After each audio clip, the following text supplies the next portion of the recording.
By the way, I don't have AI psychosis. I have a Claude complex. Why is everyone making that joke? Wait, which joke? The psychosis joke. I thought you were going to be proud of me for saying Claude complex. Oh, that is very good. Yeah. It's like I do one pun finally for Tracy, and she's just like, "Well, I was over making that joke." Well, I was thinking about the joke. I was handing you a sir. I finally make a pun, and you just jump right over it. Well, everyone keeps saying that Claude Code is AI psychosis for smart people, right? Like, how did that become a thing? It's very addictive. Yeah. All right. But that was a good pun. It's also very bro-coded, I find.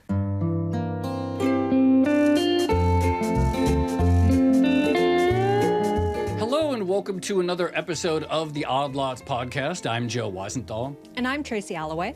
So Tracy, you're cool like if I just start doing this part-time as I build out my software business, right? Like you're cool about that, right? I was going to say, I've been thinking about AI and productivity, and so far your productivity has gone down, Joe, because instead of doing Odd Lots things, you're coding your own software. Except that I'm creating content for the Odd Lots newsletter about coding, and that is productivity accretive. Debatable. So, debatable, but you're cool with that.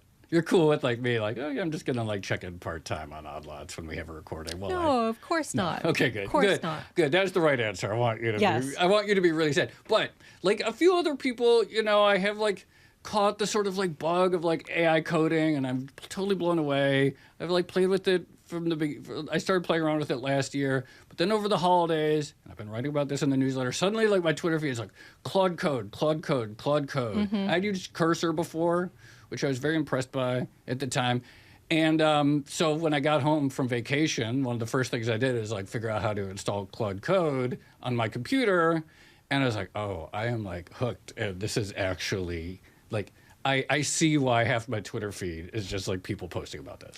All right. So I have to say I have not tried it because I only have a work computer and I can't install new software. And I definitely cannot install new software that then makes changes to existing software. Yeah. I don't think Bloomberg would like that. But I have seen the hype. Lots of people talking about it. Have you seen Claude Cowork? Have you heard of that? Oh, yeah, totally. Yeah, so one of the criticisms of Claude Code was that, okay, you code, but you still need some background knowledge in coding because, the interface is kind of it's 1980s and all of that, or 1990s.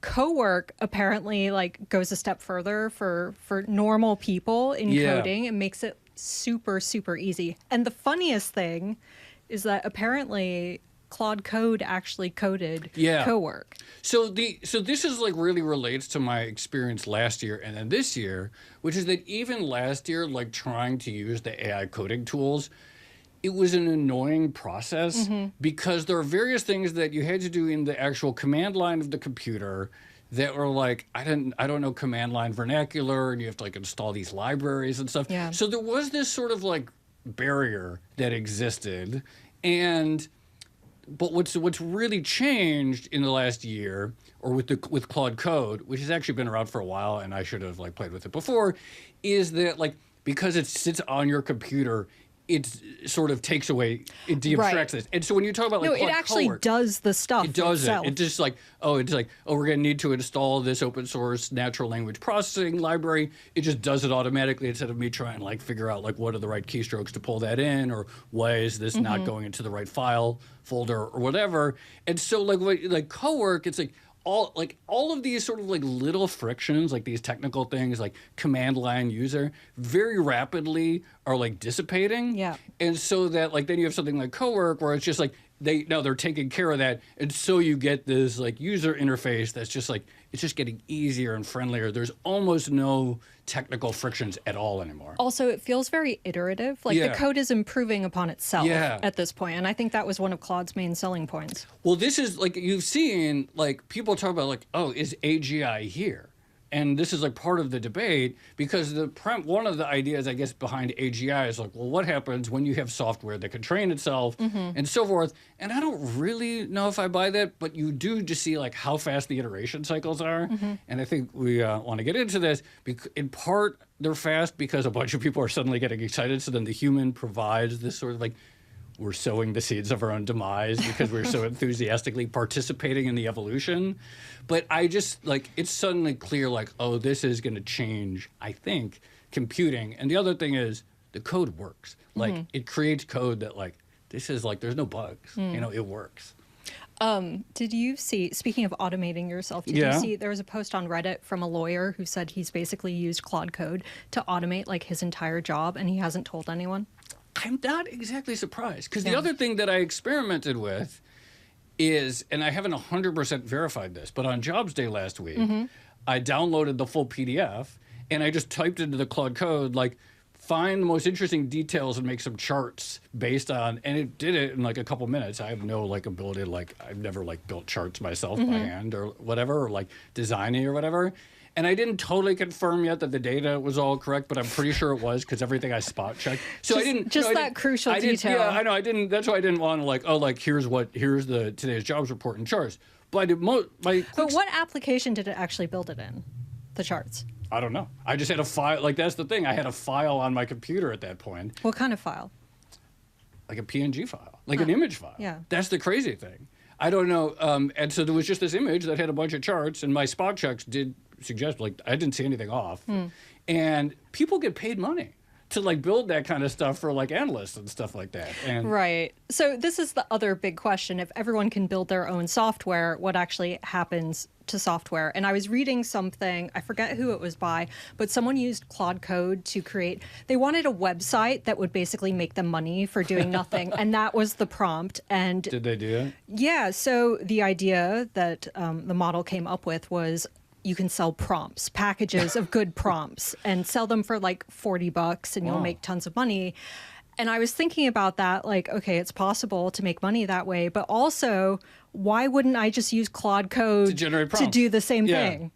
There are many big questions that we as an economy are going to have to think about. And I think my main takeaway is we're going to have to think about these sooner rather than later. But what is Claude Code? Why is everyone so hyped about it? Like, what is it about this particular piece of software this versus what exists from OpenAI and Gemini and all this stuff? Like, why has this captured everyone's imagination? We really do have the perfect guys because it's someone who, unlike me, has been getting their hands dirty in this stuff for longer. One of the few people that I know who is into LLMs before ChatGPT existed and was actually using them via the API and was actually talking about their technical capacity to do things like coding even before November of 2022. So truly the perfect guest. We're going to be speaking with Noah Breyer. He's the co-founder of Alephic, a consultancy that helps big companies deal with AI stuff. So Noah, thank you so much for coming on Odd Lots. Thank you for having me. What's the deal? How are you like using LLMs before ChatGPT existed? I don't know. I know very few people who were doing that.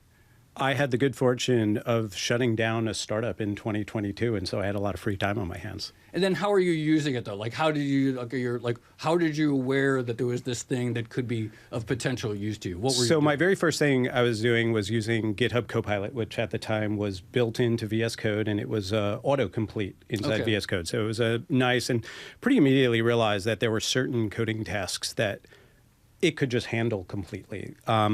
Anything that was very pattern-based. So if you write code, you write a lot of tests. If you write tests, every test kind of follows the same pattern. And you want it to follow the same pattern. You're looking for that structure. And over time, because it was looking at your code base, it was able to basically autocomplete it. I also started playing with the GPT-3 API, which had come out, I think that came out in November of 2021. Oh. And that was the first time it was publicly available to everybody. And they had a large language model as we know it today available to them. So I was just testing and building things, and I pretty immediately realized the very first thing I did, where it just blew my mind, was I built a web scraper. So I was just trying to pull pricing data from a website. And I've done a lot of this in my career. It's maybe the most annoying task you have to do in all of coding because HTML is the most miserable language to have to parse. And I just had this thing where I took the page, I took the content, I took the text, and I gave it to the AI, and I asked it to give me back the pricing table. And it gave me back the pricing table. And I just thought, I'll never do it the other way again. That's it. Yeah. That HTML mention just brought up like memories of me in like the mid 90s on HTML Goodies. Yeah, Do you remember that site? site? Yeah. I wonder if is it still up? That would be wild. Does Claude Code, does that count as AGI? This seems to be the debate, right? Is it AGI? I try not to wade into what's AGI and what's not. I think my guess on AGI, for what it's worth, is that it's probably going to be a conversation like the Turing test, where everybody thought it was really, really important for a really long time. We thought the Turing test was the biggest thing for 70 years or whatever. And then ChatGPT very clearly passed the Turing test, and now everybody pretends like it's not just that they forgot, they pretend that it never mattered. Oh. And so I am kind of guessing that that's going to be what the conversation is like. It's just going to be a sort of forever moving goalpost, because it turns out that the idea we had for what general intelligence looks like is not quite that. But I also think, the computer scientists and the sort of serious AI researchers would say that much of what's going on inside Claude Code is not the model itself. It's the model paired with a human. And I think that is a pretty important distinction, but I don't know about AGI. Well, okay, so you were using GPT to code prior to the release of ChatGPT. So therefore, coding models have been around a long time. So what is, for those who haven't played around with it, what is Claude Code? Because again, coding models have been around for a long time. People maybe have heard of Cursor or Copilot or some of these other harnesses, et cetera. What is Claude Code? So if we back up first and we go to Copilot. So Copilot was the first sort of commercial application of a large language model by most accounts. And what Copilot did in its initial instantiation was just Is this a Microsoft product? It's a Microsoft product. So Microsoft owns GitHub. GitHub developed Copilot. It was Microsoft had the partnership with OpenAI, and so they built it in. And what it was doing autocomplete. So if you're writing code, a lot of writing code is boilerplate or trying to remember the name of a function. And, the reason Stack Overflow existed was because you can never remember the exact name of that function or the exact regex that you need to use in order to find and replace something. And so you would go search for it, and they realized that you could just build that into the IDE, your code editor, and have it autocomplete for you. And it was pretty amazing. Yeah. Then ChatGPT came out, and even before that, I had built a simple chatbot for myself because I realized that, hey, I could just ask this, and instead of going and searching Stack Overflow, it was totally capable of answering code questions, and it was capable of writing regex or doing these things. And did it make mistakes? Yes, but there's famous mistakes on Stack Overflow of incorrect regex that now exists in every code base in the world. And so, there were a lot of us just kind of playing with these things and realizing they were a huge boon. And so I think really the next step is Cursor comes out, and the thing Cursor realized that Copilot didn't was that it wasn't good enough to have autocomplete. You also needed the Q&A because you have these things that you can't just autocomplete. You want to be able to ask the question and answer it. And then ChatGPT came out, and everybody was switching between IDE. And then I think really the next big piece is that Claude Code came out. And what Claude Code did that was so remarkable was they took the same set of models, really, and they took them out of the chatbot, and they really just gave it some very basic functionality to operate within your machine, right? And so, if you really look at kind of what exists within Claude Code, you're calling out to a model, and they gave it capability around sort of two big things. One is you can read and write files on your computer. And then two is that you can operate Unix, the base commands, the bash commands that exist in your environment. And again, because these models were trained on the internet, and there's no greater source of information on the internet than how to make the internet, they know how to use Unix commands incredibly well, right? Because Unix has existed for whatever it is, 60 years. And the way these commands were designed, they're all designed to be very, very simple. There's a find command, and there's a thing called grep, and it can search through a code base. And Unix has this sort of beautiful way of tying one command to another, so you can take the output of one command and send it to another. And they kind of just gave the model access to these two or three very simple things. And it kind of turned out that it unlocked a whole bunch of functionality that I don't think even the people who built it fully realized. Like, one example that I think about a lot is just the challenge you have with all of these AI models is that they're stateless. So every time you talk to ChatGPT, it's sending your entire conversation history back to ChatGPT because it has no saved history of that chat, right? And that's fine. It's the way it works. It's just fact, but it means that, it forgets things. It doesn't know conversation to conversation. And one very easy way to save your state is just write it to a file. And so you give it write access, and it can create files. And now all of a sudden you've overcome this probably the single biggest challenge that exists inside these large language models, which is that they're fundamentally stateless. So Claude writes itself little like memory notes, right? To remember the entire context of the conversation. And that's how it solved that problem? No. So there's sort of two things going on in Claude Code beneath the hood. There's one thing that works exactly like ChatGPT or any of these other ones, which is it's maintaining a conversation history. So every message you send it and every action it takes, it's recording to a log, right. Which is just one big file. That's really no different than what ChatGPT can do. Where it gets really interesting, though, is it can also write files that it can then read.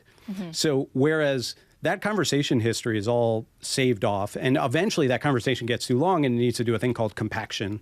And when it compacts it, it tries to sort of just remember the bits because the total window is large, but I mean, it's like 100,000 tokens, 200,000 Yeah, that's what tokens. I mean by memory notes, right? It compacts the information into the important stuff that So it can then retrieve. It does that.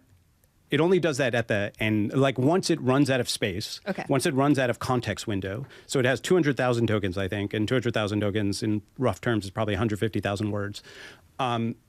It says, okay, it's time for me to compact all of this stuff. And so it still saves your whole history on your computer. You still have the entire message. But for that session, it just compacts it down to this, Right. Maybe 25,000 token memory Just of what 25,000. it was. Yeah. And is this like something that was not obvious before as a solution? Like this compaction, how important is it for this being like, okay, as a human, I can work on this on a project for a long time. Like how much of an unlock was that? I'm not sure compaction was the unlock. I think the compaction functionality is helpful. Okay. The way ChatGPT does it, for what it's worth, is they don't do compaction. They just forget your messages Right. eventually. So if you're in one chat, eventually your oldest message is going to fall off the back. For coding, that's probably less helpful, but there are trade-offs. Both techniques work. I think fundamentally the thing that is special about Claude Code is not the compaction. Okay. It's the ability to write and read files on your computer, Yeah. which means you can always write off memories. And then What does that mean, write off memories? so you could say, hey, it's really important that I remember this thing for future sessions. I want to always work this way. So in a code base of mine, I have a set of documentation that explains how I like to do things. And Claude Code makes a mistake, and so the next time I can write a memory, essentially, it's written as a thing they call a skill, and you can write it off and you can say, hey, whenever you run into this, I want you to operate in this kind of way. And that existing across every session is really a thing you can only do when you can store it as a file. Yeah. It's a thing you can't do in quite the same way when you're operating in this environment where it's just going back and forth to the API. So this access to the file system is one really big piece. And then the second is just the Unix commands. I mean, every computer program lives on top of these sort of baseline functions. And the way that the designers of Unix built them is really elegant. And they're very small. They all do one thing. And they're all composable. And in coding terms, composable means they can be chained together, right? And so you can say, hey, look for files that mention this word, and then from those files, I want you to take this second action, and then from the output of that action, I want you to take a third action, and that's just built into Unix. You literally just put a little pipe in between, and you just pipe them from one to another, and that's it. And so you give it access to write these commands, and all of a sudden it gets these sort of second and third order effects that are just incredibly powerful and built over a really long time. So how much of Claude Code, the way it's different to other models, how much of that was overcoming technological challenges versus like just having a good idea? Because hearing you describe it, I mean, giving access to a computer seems like kind of obvious. Like, let's just do that. I don't have a good answer to that. I think that it was kind of just a good idea. Yeah. I think they did some patterns really well. They're clearly incredibly talented, not just engineers, but kind of thinkers about how to structure it. Like the primitives inside Claude Code are just smart. And then the thing that they've done, and Boris Cherny, who's the lead developer on Claude Code at Anthropic, he talks about latent demand a lot, right? And latent demand is basically just, hey, look at the ways people are using these systems and then figure out ways to make that a part of the product itself. I think what they've done brilliantly, and this is kind of easy when you have a community of developers who are nerds who want to go talk about all the ways that they're using these things, is I am amazed at the speed in which, I have a small community of 15 CTOs who all use this stuff religiously. And, when we first started that community, it took them a month I would see it in the chat, and then a month later it would get built into Claude Code.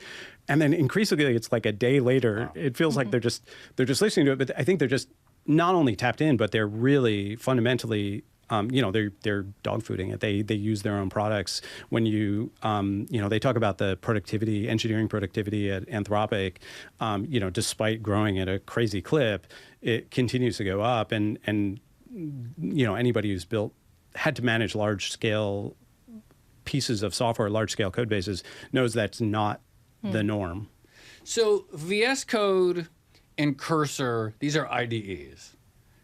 Claude Code is not an IDE. What is it? It's called a CLI? Is that? A CLI, a command line interface. Got it. And the other labs now, they also have CLIs. So why are we all talking about Claude Code and ChatGPT is called Codex? I don't know what Gemini's is called. I think it's just called the Gemini CLI. Why are we all talking about Claude Code rather than the other CLIs that kind of have the same thing? Like, what is the difference? I think first and foremost, they were first. Okay. So, and I think they've had a lot more. And, from my very personal opinion, I think they've done some things smarter and better as far as the permissioning models. So, one of the really dangerous things is you've got this thing running on your computer. You don't want it to go and delete everything. Right. And they have a very fine-grained permissioning model where you can say, hey, I want to allow this just this one time. I want to always allow it. I always click always allow. I'm living on the edge. You can next time you run it, you can just do a flag that says dangerously skip permissions. And it'll just, they call it YOLO mode. I think more fundamentally, though, if I look at Codex versus Claude Code, I think it's a difference in philosophy around what you want AI to do. To me, Codex, which is excellent, is very focused on building an agent that you could just give something to and it'll just go do it. So I want to give it that task. I don't want to intercede. I don't want to give it any more feedback. And Claude Code is much more designed to be kind of a pair programmer. And so, in engineering, pair programming has existed for a while. It's a really weird sort of productivity thing where you put two engineers on the same problem and it turns out that you can get better code. It's a force multiplier. Yeah, and it sort of makes up for the fact that obviously, you're doubling the staff on it, but because of how many fewer bugs, because you have both sets of eyes, it has seemed to work out for many folks. Most companies don't practice it, but I think Claude Code fundamentally is much more designed in that way. It's a pair programmer. It's whenever I start a project, I start in plan mode. So you start in plan mode, you put together a plan. I spend a lot of time in plan mode. You go through, it gives you a plan back. It asks you how you feel. You can give it a whole bunch of direction. And then it's only then that it goes off and it goes into it. So, we're working together. And I actually have a whole system now that I've designed where I use a task management system called Linear. So I have Claude Code write tasks off to Linear. And then I've worked with Claude Code to write a document that helps sort of decide a set of heuristics to decide when you should assign it to Codex versus when you should give it to Claude Code. And so if it's tightly defined enough and simple enough, I just send it off to Codex and it does it totally independently. And then if it's complicated enough that I think it requires my time and attention, then it saves it for us to do together. And we'll work on it together. And so if it's sort of touching a kind of important enough, if it's changing some part of the data model, there's these other kind of, fairly basic set of criteria that I use. And but that to me is the fundamental distinction. And I find Claude Code in that way to be just, it sort of fits what I want to do and how I want to work much better. Talk a little bit more about how it actually impacts the workflow of an engineer, because, my impression was people can code, right? Like, the coding problem is kind of solved at this point. And even if you can't code, even if you're not a professional engineer, you can hire someone from like India or Indonesia or wherever to just write you a code. Maybe it'll take them a week instead of like 2 days with Claude Code. But how much does this actually change the workflow for an engineer?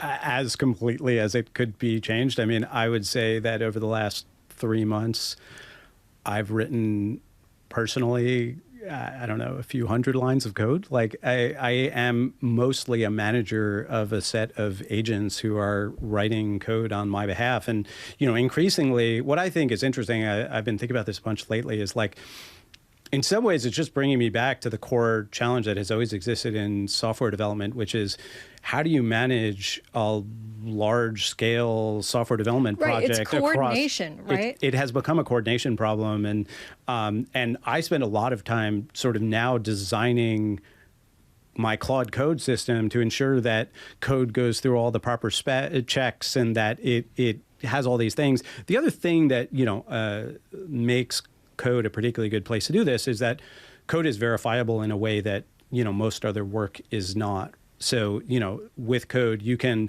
verify that the build works, right? So you can say, hey, I want to build this package. I want to make sure that it's actually going to build and that there's going to be no failures. That's a very easy check. It's either true or it's not true. There's also coders use linting. And so linting is a way to kind of look at its static code analysis. So it basically tries to sort of find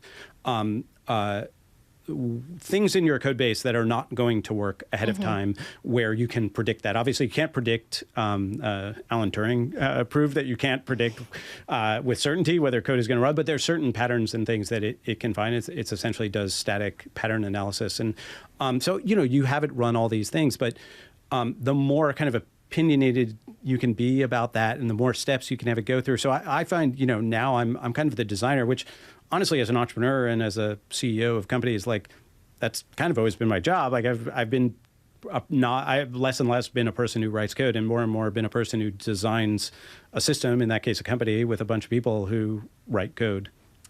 One of the funny things, it seems to me, is that setting aside Claude Code, Claude itself has a reputation for it's a nicer chatbot to talk to. People find it, ChatGPT seems to really be sycophantic. I still think I know it's improved, but I actually don't think it's improved enough. People like the prose style of Claude. And I'm curious that in the pair trading, I'm thinking about finance, the pair engineering model, whether there is also an edge there, which is like, here is a chat bot that is not annoying to talk to while you're iterating, and whether that is like a meaningful distinction between, coding with Codex or whatever.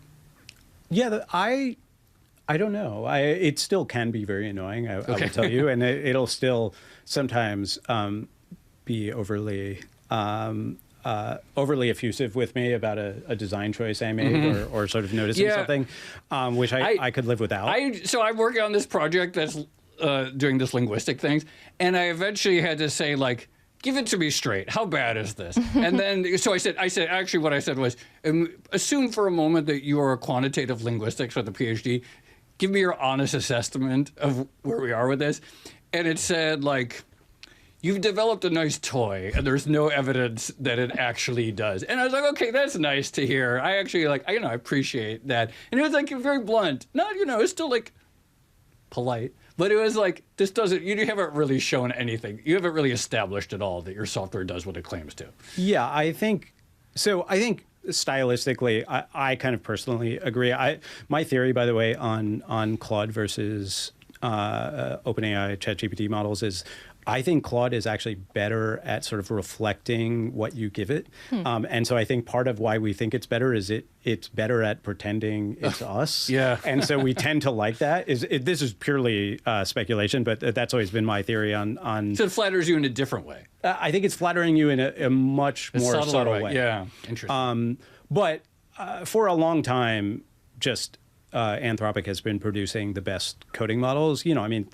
There can be some debate there now, but there's a great story from Cursor actually where Cursor basically wasn't that good. And then Sonnet 3.5 came out, and all of a sudden, Cursor was amazing. And Cursor became a tool that everybody started using. But it wasn't until this other model came out and they made that the default model. And, for what it's worth, I think the other takeaway from that, which is a kind of big theme we see in the market, is a thing that the Claude Code team has talked about, is you just constantly have to be building ahead with AI in a way that is very unique in the world of software, where you kind of always want to build things that are working at like 70 or 80%, because if you really spend the time to get it up to 90 or 100, you're going to lose all the gains you get when the next model comes out.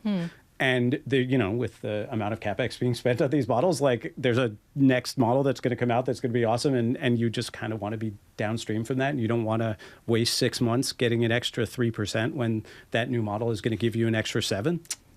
Yeah, this is the only certainty with AI, is like there's always going to be a new model, right? It's the worst model we'll ever use is the one that we're using today. That's right. That's right. Are we all going to become coding illiterate?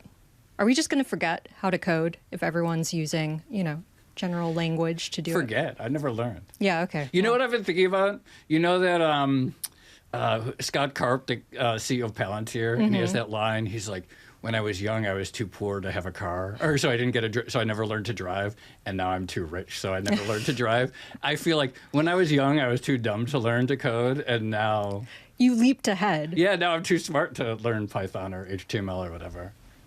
I have a couple takes on this one personally. So first one is I just think like this is the worry of all technology ever. There was a paper that came out that showed that people were they were forgetting more things or something because they were using ChatGPT. But, in Phaedrus, Plato was worried that people were going to forget things because they started writing things down. And, I think the trade-off there was pretty good. We got the scientific revolution, a couple other things. So, I think that's the sort of natural knee-jerk.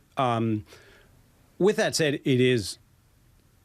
it's very strange when you have people, the Claude Code team is talking about how little code they write. Now, I draw a distinction between the sort of vibe coding and the kind of amateur people who have never written code. And I think that is amazing, by the way. And I think there's a lot of software developers who are really mad about that because they claim it's for safety reasons or whatever. But I think fundamentally it's just they've got people on their turf. But I think that's incredible. I mean, my 9-year-old vibe coded a website. Oh, wow. And for Secret Santa, she's now 10. She would get mad at me if I called her 9, but I think she vibe coded when she was 9.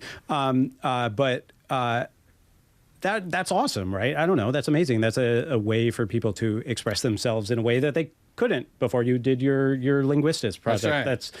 That's fun and interesting. But yeah, I also think the thing that's happening with professional software developers when you hear from Anthropic or when I'm talking about, it's, the code is going through this process, and, all the code still gets reviewed by people, and we're not letting it get out the door if it's not at the same level as human. And it's just, but what's amazing is I'm running 5 of these sessions at a time, right? And so I've got like software being developed in parallel in a way that is unimaginable.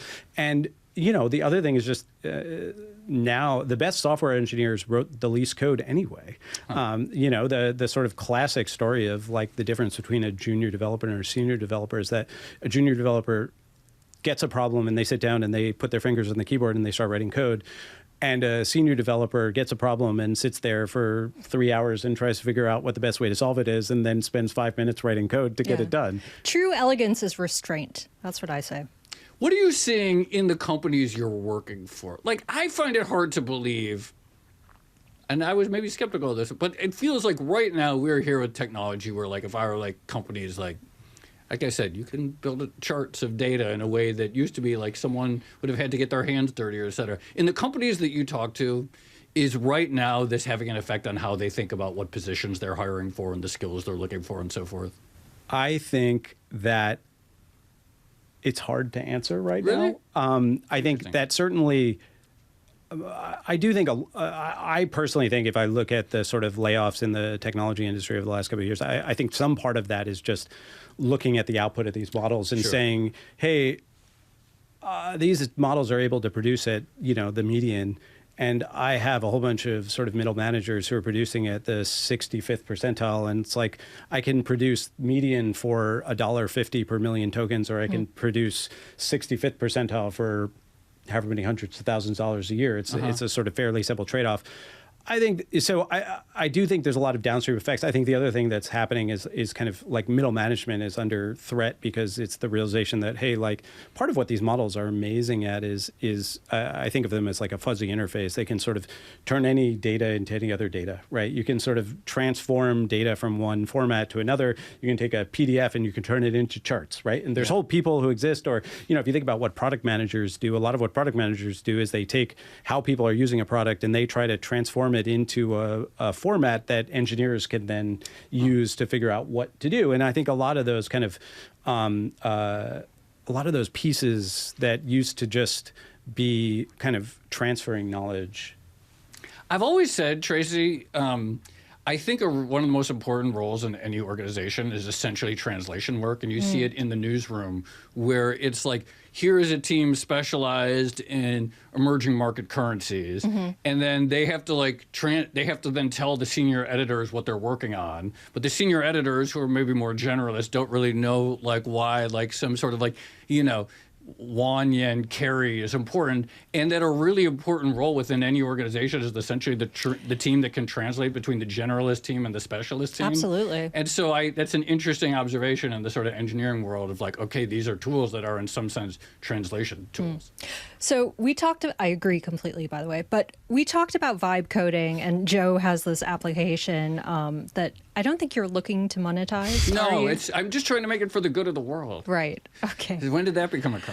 I'm not monetizing it. But like this opens up massive questions for software as a service, right? For SaaS, because if everyone can write their own software, you can replicate anything that's out there that is currently charging money. What's going to happen to software? I think software is pretty screwed. A lot of it, at least. Not all of it. You still, it depends on whether you call that cloud provider software or not. You still need to run this stuff somewhere. And I think there's certain kinds of software that, you just don't really want to be in the business of writing. I as someone who's tried to build a project management system, I'd really rather, I don't think anybody should be in that business. But I do think fundamentally, we see this every day inside enterprises. The sort of build versus buy pendulum has just swung. And I used to run a SaaS company and we sold to enterprises. And, for a long time that I think that made a lot of sense, right? Because like, hey, it just didn't make sense to try to build this thing on your own. And so, but the price of that was, one, the price, right? Like, and it got to be more and more expensive. The other price was that you were paying for a lot of stuff you didn't need, right? Because the whole job of building SaaS is you need to generalize problems. And so you build things that are going to work for everybody. And that means either you have to sort of adapt or you have to build this sort of very configurable software. And I think, and what I see just, firsthand is that, inside these organizations, you can now solve very specific problems that are highly valuable. And not only can you solve them better than generic software, but you can actually, in a lot of ways, do it for less money because you're trying to tackle less stuff. You didn't need the 16 other features. You bought it for the one that you really, really cared about. And so I think that part of it, I don't like I definitely think there are pieces of the software industry that are going to, come out the other side. Nobody wants to deal with payroll, right? Like, you're still going to buy some payroll software and you're still going to have that. But, I do think there are a lot of pieces where the software existed essentially as a kind of wrapper around a database. And now you're just going to, with just the database, you can do that. And then, the other piece I'd say here is this is a kind of confluence of circumstances where it's not just the coding, it's also the fact that you have AI to do a whole bunch of work. So, if we pick on CRM for a second, right? Like, Salesforce.com.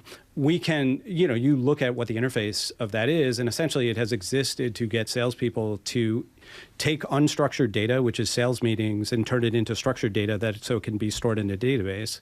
And now you have AI, and AI is very capable of taking unstructured data directly from the source. So you have people recording meetings, and then it can structure it into any data that you want. This is one of the very first sort of mind-blowing moments I had, was that I could give it a JSON interface. I could describe exactly what I wanted the data structure to be, and it would give me back that information in that data structure.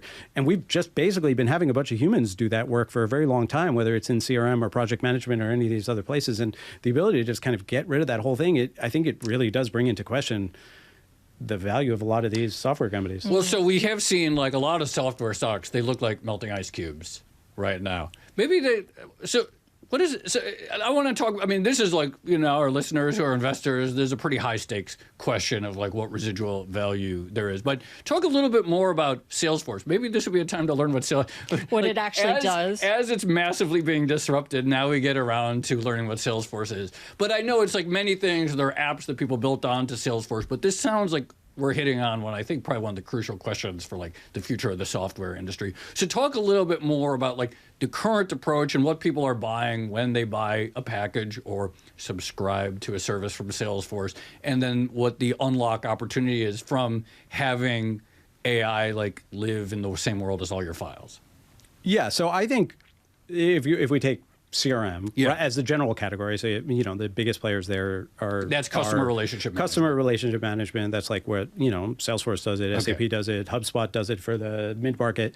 When I think about that product and I think about the way we've used it inside enterprise sales organizations, essentially, it's a database of companies, it's a database of contacts, it's a database of deals you have in the pipeline, and it's a way to track all those deals. You guys hit on something before that I think is really which is like inside companies, there is a huge group of people who exist to answer the question from management of what is the status of something, right? And, that can be sales management, it can be product management, it doesn't matter, right? It could be within a newsroom. Somebody wants to know what the status is, and somebody else exists to go figure out what the answer to that question is. And so fundamentally, I think those CRM tools are bought first and foremost to answer what is the status, right? What's my pipeline look like? And to answer what your pipeline looks like, you need a bunch of salespeople putting deals in, and those deals are associated with contacts and companies, and they say, when is that deal going to close? And essentially, you were asking the salespeople to make the updates in the system to do that. And just very tactically, I mean, I run a company now. We have a lot of sales calls. We record those calls and they get transcribed, and the AI then looks through them and makes decisions about where this deal should be in the process. And it's much better than having somebody try to go update it, because those people never update it anyway. The secret of all of this enterprise software is that nobody was using it the way that anybody wanted to anyway. And so, I think that is sort of, a lot of what's happening there. Again, it's sort of, some of it's the coding, some of it's just the core capabilities. And then, you still need databases, right? So it's like, you look at what Databricks and Snowflake, I think those folks are still sort of genuinely sitting in a pretty good place where, all software has to sit on top of some database that you can sort of read and write to. But, I think some of those categories that were specifically focused on kind of like human input. Now, of course, Salesforce has a whole AI thing, and they're saying, hey, you shouldn't have humans inputting in Salesforce. At sales is just one small piece. They have a whole customer support thing, which obviously also has an interesting implication where, you're doing support with AI agents. And so some of it comes back to seats. I mean, it gets to be fairly complicated, but I think the fundamental underlying thing is anybody who buys software that is, SaaS, you're always buying for a subset of the functionality. That's nobody is using 100% of the functionality of SaaS. And so there's always a trade-off that's happening there where you're spending more money than you need to because you're not using all of these pieces. And so, if you can more narrowly focus that is where you could say, hey, we could solve this kind of more narrow problem. And not only can we solve it more narrowly, we can solve it way more effectively because the trick with AI is that the more specific you are with it, the better the output is, right? So it's like if outside of coding, if you just ask ChatGPT to write you a story, it's going to write you a very, very median story, right? Sort of exactly the median. But if you work with it and then you're going to get it, the more of your own expertise you imbue in it, the further up above the median it's going to be. And it's going to be, of course, that also means it's less where the line is between what's AI and what's not AI is going to continue to get blurrier. Joe, how much does Claude Code actually cost? Do you know? Well, I paid for the $200 a month version. Ooh. But high roller. Yeah, I know. But I think you can get it with the pro version of or whatever the version of that below $20. But I hit a limit fairly quickly, and I was like, I didn't have my website up, so and then I bought then I paid $5 for the extra compute, and I was like, this is dumb. I think I'll just. Yeah. Oh, okay, so it's going out to 2 nice dinners in right. a month. It's not, when I think about it that way, it doesn't seem that big of a deal. It's worth it to you. Yeah. Okay, so I think we can all agree this is a valuable service that Claude Code is providing, but we touched on this in the intro. It seems like the models just keep replicating themselves really, really quickly. So anything that Claude Code can do, I would expect another model will come in a month, maybe less, and do the exact same thing. What does that mean for the actual valuations of these companies and the models? How are they going to monetize it when it seems so difficult to actually differentiate yourself, especially for a substantial portion of time? Yeah. Well, so again, here I think we have to distinguish between Claude Code and the Claude model. So in Claude Code's case, if you're using, the latest version, you're using Opus 4.5, which is the model. Opus 4.5 has a price of, something in the $1.50 to $2 for 1 million input tokens and whatever it is on the output, which is roughly the going rate for cutting edge models. Gemini 3 Pro is the same price. OpenAI, ChatGPT 5.2 is they're all the same price. So the first thing is you have to differentiate between those. And so I think a big part of what Anthropic is trying to do is they're trying to lock people into Claude Code. In fact, there was just some controversy amongst some nerds where Open Code, which is a competitor to Claude Code, used to let you use your Claude Max $200. So the trick with the Claude Max plan is if you're just buying that number of tokens, it would cost you significantly more than $200. It is a super, super discounted plan. Wow. You have the access. I have the access to use, I would guess, in the $1,000 or $2,000 of tokens for my $200 a month. So it's a very, very heavily subsidized plan. And Open Code, which is an open source version of Claude Code, a sort of competitor, they had found a way that they would let you use your Claude Max plan with Open Code. Huh. And Anthropic last week shut that down. Yeah. And some Open Code people got very upset because they said, this is not what you're supposed to do, or I'm not sure exactly what they said. I never felt like I got a particularly good argument out of it. But I do think part of what they're trying to get at is that, at the very top models, these are all amazing. The Google, OpenAI, and Anthropic, their best models are all on par with each other. I mean, I would move them around a little bit. I still think Opus 4.5 is the best model out there, but that might change tomorrow. And that's where something like Claude Code is really interesting because it's a product that is it's just theirs. It's not. It's a piece of software. It's not an AI model, and so it's sort of. It's less able to be disrupted. Now, again, I think if somebody else wanted to copy that exactly, they could. Codex has one, Gemini has one. I just think they take a very different tact with it where it's much less. And so, I think what they're trying to do is get developers like me to feel very comfortable inside that so that when we go open, I still open Codex or try Gemini, or I was playing with Open Code the other day. And it just doesn't feel familiar in the same way that, if you're trying to move somebody from a PC to a Mac, it doesn't feel familiar. Right. They want to own the ecosystem, the I guess. environment. The environment. They work on. What a world. Noah, thank you so much for coming on Odd Lots. I was dying to do an episode about this topic. By the way, I don't have AI psychosis. I have a Claude complex. Why is everyone making that joke? Wait, which joke? The psychosis joke.